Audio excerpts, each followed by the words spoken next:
پہ دکھا رہا ہوں اس طرح کی بہت ساری کلپیں، لیکن تین کافی ہے سمجھنے کے لیے کہ آج کے اہل حدیث کا بھی عقیدہ یہی ہے کہ اللہ عرش پر بیٹھا ہوا ہے اور اس کا جسم ہے۔ آئیے سنیے۔ وقت یاد کرو جب حضرت عائشہ صدیقہ جب ان کی توبہ قبول ہوئی، حضور انہی کے گھر میں بیٹھے ہیں۔ اور میں یہاں ایک جملہ روک رہا ہوں بتانے کے لیے، اس کی بدبختی دیکھیے۔ یہ کہتا ہے کہ وہ وقت یاد کرو جب حضرت عائشہ صدیقہ کی توبہ قبول ہوئی۔ توبہ کس کی قبول ہوتی ہے؟ جس نے کوئی گناہ، حضرت عائشہ نے گناہ کیا تھا، اب اس کا پس منظر کیا ہے؟ وہ جو بولنا چاہ رہا ہے معاذ اللہ کتنی بڑی گستاخی کر گیا۔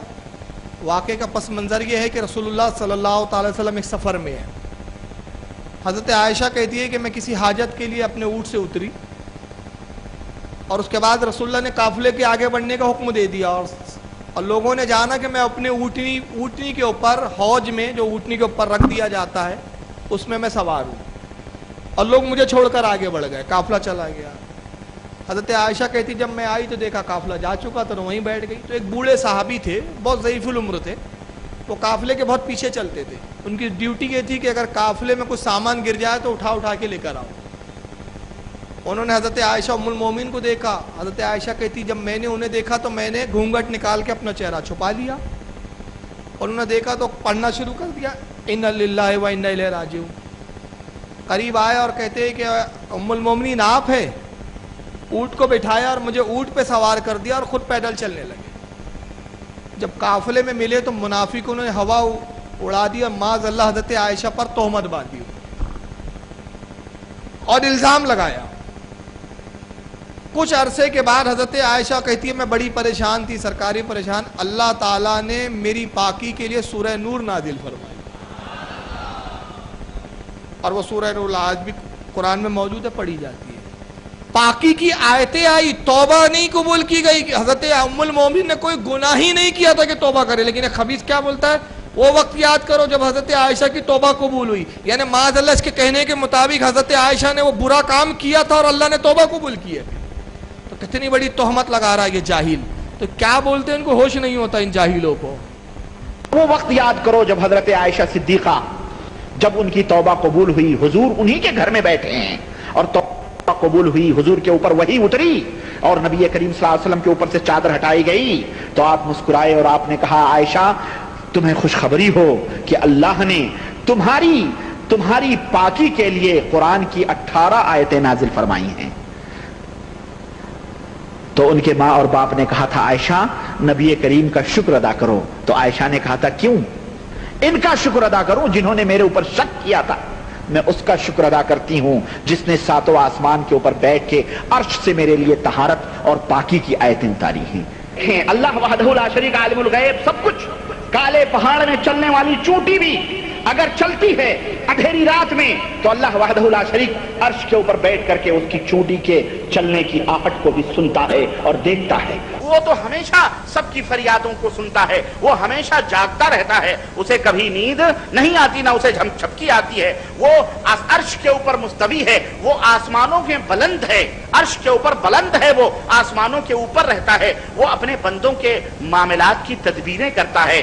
ولی اللہ کا نام لیتے ہیں تو نہ حضرت عمر فاروق اعظم کی شکل ہمارے ذہن میں آتی ہے، نہ عثمان غنی آتے ہیں، نہ علی ابن ابی طالب آتے ہیں، نہ طلحہ آتے ہیں، نہ زبیر آتے ہیں، جن کے ولایت کی شہادت پیغمبر اسلام جناب محمد رسول اللہ صلی اللہ علیہ وسلم ہی نے نہیں بلکہ آسمان کے اوپر بیٹھا ہوا رب، آسمان کے اوپر عرش کے اوپر بیٹھا ہوا رب جس نے ان کی ولایت کی گواہی دی ہو، انہیں ولی قرار دیا ہو، ان کا تصور ہمارے ذہنوں میں نہیں آئے گا۔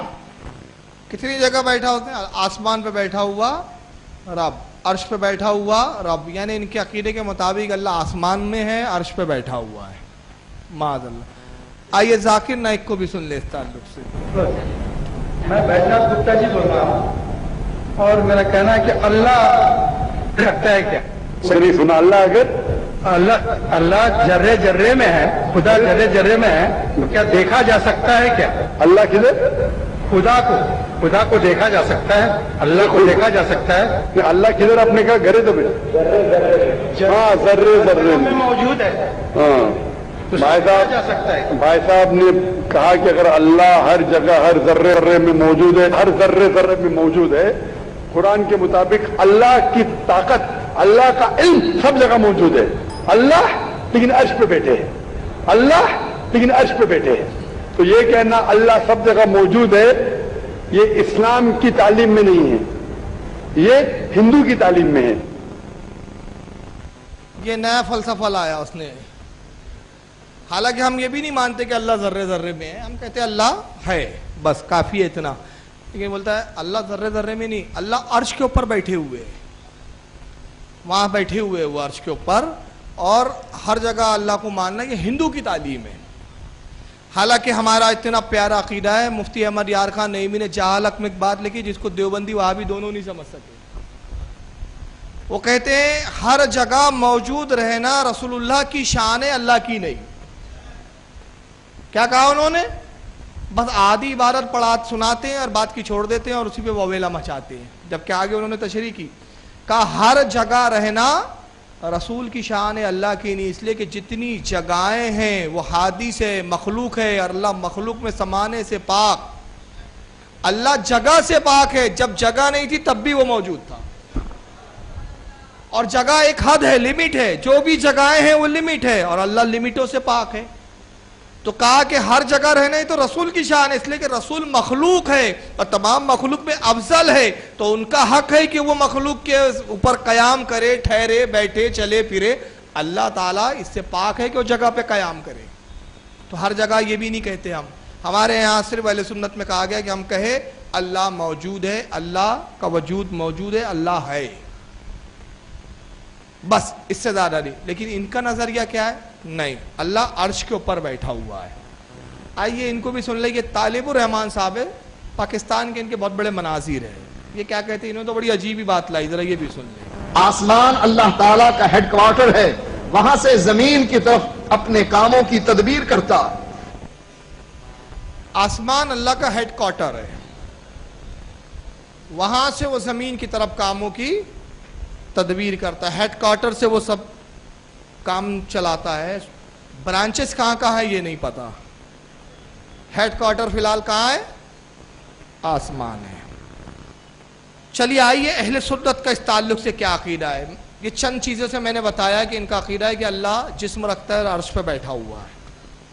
اور اس کی دلیل کیا دیتے ہیں؟ آئیے اب ان کے بعد دلیل بھی تو ہوں گی نا، ایسا تو نہیں ہے کہ دلیل نہیں ہوں گی. اور دلیل دیتے ہیں قرآن عظیم کی ایک آیت کریمہ، اور یہ آیت تقریباً 7 جگہ قرآن میں آئی ہے. پارہ نمبر 11 سورہ یونس آیت نمبر 3 میں اللہ نے اس کو یوں بیان کیا. پھر میں ان کے تراجم بتاؤں گا جو وہابیوں نے ترجمے کیے ہیں. ان ربکم اللہ الذی خلق السماوات والارض فی 6 ایام ثم استوى علی العرش یدبر الامر. اس آیت کا ترجمہ ان لوگوں نے کیا کیا ذرا سنیں. مولوی وحید الزما صاحب اہل حدیث کے مولانا وہ ترجمہ کرتے ہیں بے شک تمہارا مالک اللہ ہے. کسی کے گھر میں اگر ان کا ترجمہ ہو تو جا کے دیکھ لیں، یہی ترجمہ ہے.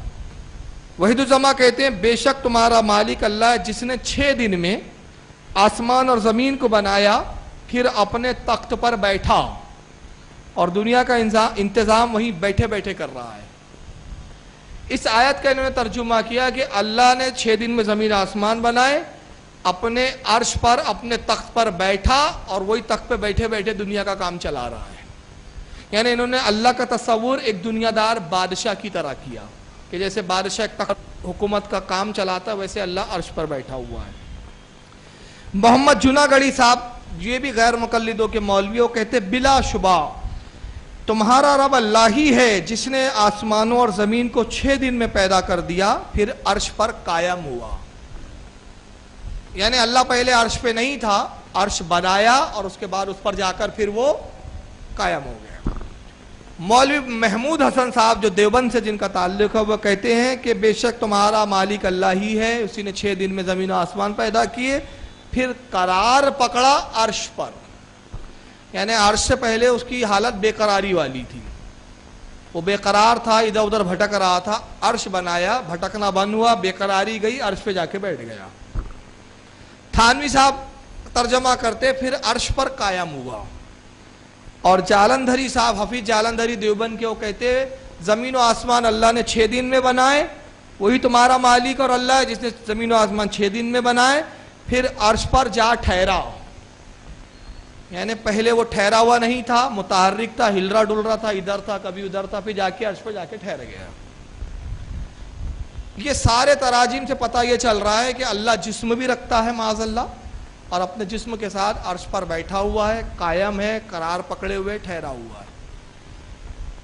ان غیر مقلدین سے پوچھو، میرے کئی غیر مقلدین سے اس تعلق سے بحث اور بات چیت ہو چکی ہے، اور وہ دلیل میں یہ آیت پیش کرتے ہیں اور کہتے ہیں کہ یہاں لفظ استوا جو آیا، قرآن نے کہا ثم استوى علی العرش، تو استوا کا وہ ترجمہ کرتے ہیں، عربی زبان میں استوا کا معنی وہ لیتے ہیں بیٹھنا. کہتے قرآن میں آیا ہے کہ استوا یعنی اللہ عرش پر بیٹھا.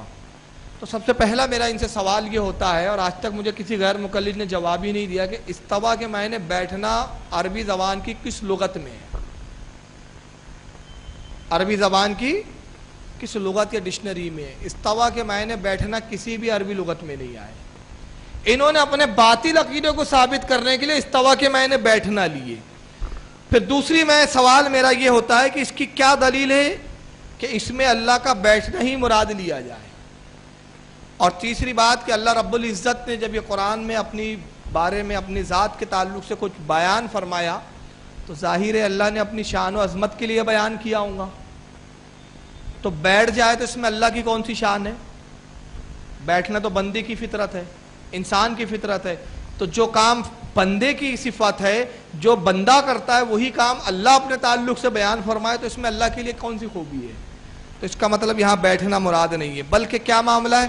اس طرح کی جتنی آیتیں جہاں استوا لفظ آیا اور جس سے مراد ان لوگوں نے بیٹھنا لی، اس کے تعلق سے علماء فرماتے ہیں کہ یہ آیات متشابہات میں ہے سب.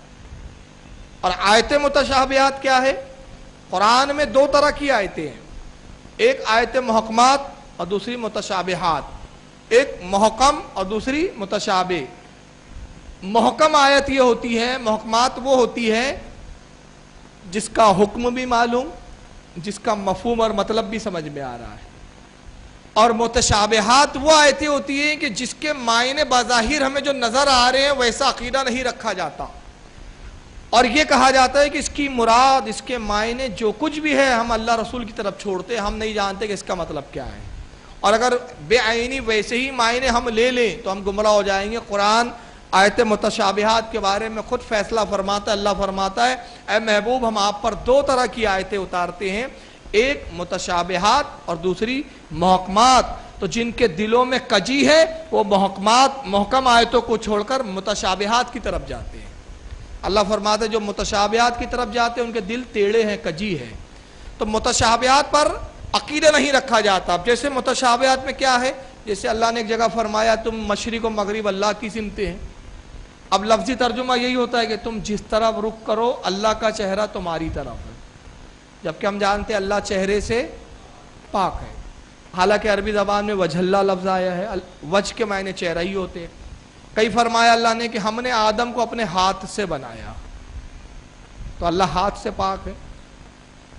کئی فرمایا اللہ رب العزت نے زمین و آسمان اس کے ہاتھ میں لپٹے ہوئے ہوں گے، اللہ کے ہاتھ ہی نہیں، اللہ ہاتھ سے پاک ہے. کئی فرمایا کہ نوح کو ہم نے کہا کہ کشتی بنا ہماری نگاہوں اور آنکھوں کے سامنے، اللہ آنکھ سے پاک ہے. تو ان سے کیا مراد ہے؟ تو علماء نے اس کی تعبیلیں کی. فرمایا جہاں چہرہ آیا ہے وجہ سے مراد رحمت ہے، ہاتھ سے مراد قدرت ہے، یہ اس کی مرادیں لی. جیسے کہا کہ اب اعلیٰ حضرت نے کیا ترجمہ کیا، اعلیٰ حضرت نے جہاں گنجائش تھی، جہاں تعویلات تھی وہاں ترجمہ فرمایا، جہاں نہیں تھی متشابہات آیت کو ویسے کا ویسے ہی لکھ دیا. جیسے فرمایا مشرق و مغرب اللہ کی سمتیں ہیں، اعلیٰ ترجمہ کرتے ہیں مشرق و مغرب اللہ کی سمتیں ہیں، تم جس طرف بھی رخ کرو اللہ کی رحمت تمہاری طرف متوجہ ہے. اور انہوں نے ترجمہ کیا اللہ کا منہ تمہاری طرف ہے. جناگڑھی نے ترجمہ کر دیا اللہ کا منہ تمہاری طرف ہے. تو اللہ کا منہ ہے بھائی. پھر اگر منہ مان لیا جائے تو ایک کافر اور مشرک جب قرآن کا ترجمہ پڑھیں گا تو کہیں گا بھائی ہمارے دین اور ان کے دین میں کیا فرق ہے، ہمارے یہاں بھی ایشور کا منہ ہے، ان کا بھی منہ ہے. اور یہی بات میں جرجس سے کہنا چاہتا ہوں کہ بھائی پھر تم میں اور ان میں کیا فرق ہے؟ تو ہمیں کہہ رہا تھا، تو قصور تو تیرا اپنا نکل آیا. جہاں ہاتھ کے لفظ آیا وہاں مراد لیجیے گا کہ بے شک اللہ نے اپنی قدرت کاملہ سے آدم کو پیدا کیا, ہاتھ سے نہیں, قدرت سے, وہاں قدرت. لیکن استوا کے جہاں معنی آئے, جہاں ظاہری لفظ انہوں نے ترجمہ کیا کہ بیٹھنا, وہاں اعلیٰ حضرت نے دیکھا, اعلیٰ حضرت فاضل بریلوی نے دیکھا کہ یہ استوا جو ہے یہ متشابہ ہے, یہ لفظ اس کا ترجمہ اللہ رسول کے سوا کوئی نہیں جانتا. تو اعلیٰ حضرت نے استوا کا ترجمہ ہی نہیں کیا, اور بلکہ یوں اس کو لکھ دیا کہ بے شک اللہ نے زمین و آسمان 6 دن میں بنائے اور پھر وہ عرش سے استوا ہوا جیسا اس کی شان کے لائق ہے. لفظ استوا کو استوا ہی لکھ دیا اعلیٰ حضرت نے. اب کیوں لکھا, آئیے اس کے لیے کچھ دلیلیں دیکھتے جائیں. یہ ہے امام بہقی رحمۃ اللہ علیہ کی کتاب کتاب الاسماء والصفات. امام بہقی نے یہ کتاب انہی ٹاپک پر لکھی ہے کہ قرآن کی متشابہات اور محکمات آیت میں کیا عقیدے اور کیا نظریات رکھنے چاہیے. کتاب الاسماء والصفات کا صفحہ 250 ہے اور جلد نمبر اس کی 2 ہے, وہ انڈرلائن کیا ہوا دکھ رہا ہے. امام بہقی رحمۃ اللہ علیہ کہتے ہیں الاستواء فالمتقدمون من صحابینا رضی اللہ عنہم کانوا لا یفسرونها ولا یتکلمون فیہ کالنحو مذہبہم فی امثال ذالک. وہ کہتے ہیں کہ استوا کے متعلق قرآن نے جو ثم استوى علی العرش کہا, اس کے متعلق ہمارے اصحاب متقدمین یعنی پہلے کے ہمارے بزرگ علماء اس کی کوئی تفسیر بیان نہیں کرتے تھے, اس کا کوئی ترجمہ نہیں کرتے تھے, اس کی کوئی مراد نہیں لیتے تھے, اور اس کے متعلق وہ کوئی کلام نہیں کرتے تھے, کوئی گفتگو نہیں کرتے تھے. ویسے ہی جیسے دیگر متشابہات آیت کے بارے میں ان کا مذہب ہے, جیسے دوسری آیتوں کے بارے میں وہ خاموشی اختیار کرتے جو متشابہات ہے, ویسے ہی وہ استوا کی اس آیت کے بارے میں بھی خاموشی اختیار کرتے تھے. آپ لوگ اس تقریر سے بوجھل تو نہیں ہو رہے ہیں نا, ورنہ ایسا تو نہیں کہ زیادہ میں بہت گاڑی بول رہا ہوں تو آپ کو لگ رہا ہوں یار کس سے کہانی نہیں سنا رہی ہے. آئیے اب یہ دوسری کتاب میں دکھا رہا ہوں, یہ ہے تفسیر مدارک جس کو تفسیر نصفی بھی کہتے ہیں. یہ حضرت امام احمد بن محمود نصفی رضی اللہ تعالیٰ عنہ کی تفسیر ہے. یہ بہت بڑے حنفی مذہب کے مفسر گزرے ہیں. ان کی جلد نمبر 3 تفسیر مدارک کی صفحہ 48 سورہ طہ آیت 5 جس میں اللہ تعالیٰ نے اس آیت میں بھی استوا کا ذکر کیا, اس کی تفسیر میں لکھتے ہیں والمذہب قول علی رضی اللہ تعالیٰ عنہ. کہتے ہیں حقیقی اور سچا مذہب وہ ہے جو حضرت علی نے فرمایا کہ حضرت مولا کائنات کہتے الاستواء مجہول, استوا جو قرآن میں کا وہ مجہول ہے, وہ ہمارے سمجھ سے پرے, ہم نہیں سمجھ سکتے اس کو. والتکیف غیر معقول, اور اس کی کیفیات عقل سے پرے ہیں. والایمان بہ واجب, اور اس پر ایمان لانا واجب ہے کہ اللہ نے قرآن میں فرمایا, ہم ایمان لاتے ہیں کہ یہ اللہ کا کلام ہے, اس پر ایمان لانا واجب ہے. والسوال عنہ بدعت, اور اس بارے میں سوال کرنا بدعت ہے. لأنہ تعالی کان ولا مکان, اس لیے کہ جب مکان یعنی عرش نہیں تھا تب بھی وہ موجود تھا. مولا کائنات کیا کہہ رہے, جب عرش نہیں تھا, عرش تو اس نے پیدا کیا نا, تو جب عرش پیدا نہیں کیا تھا تب بھی وہ تھا. فَهُوَ عَلَى مَكَانَ قَبْلَ خَلْقَ الْمَكَانِ لَمْ يَتَغَيَّرُ عَمْ مَكَانٍ, جیسے پہلے وہ عرش اور مکان سے پاک تھا اب بھی ویسے پاک ہے. جب محتاج نہیں تھا تو اب کیوں محتاج ہو گیا؟ تو کیا پہلے محتاج نہیں تھا اب محتاج ہو گیا؟ معاذ اللہ. تو حضرت مولا کائنات کہتے ہیں کہ عرش کے پیدا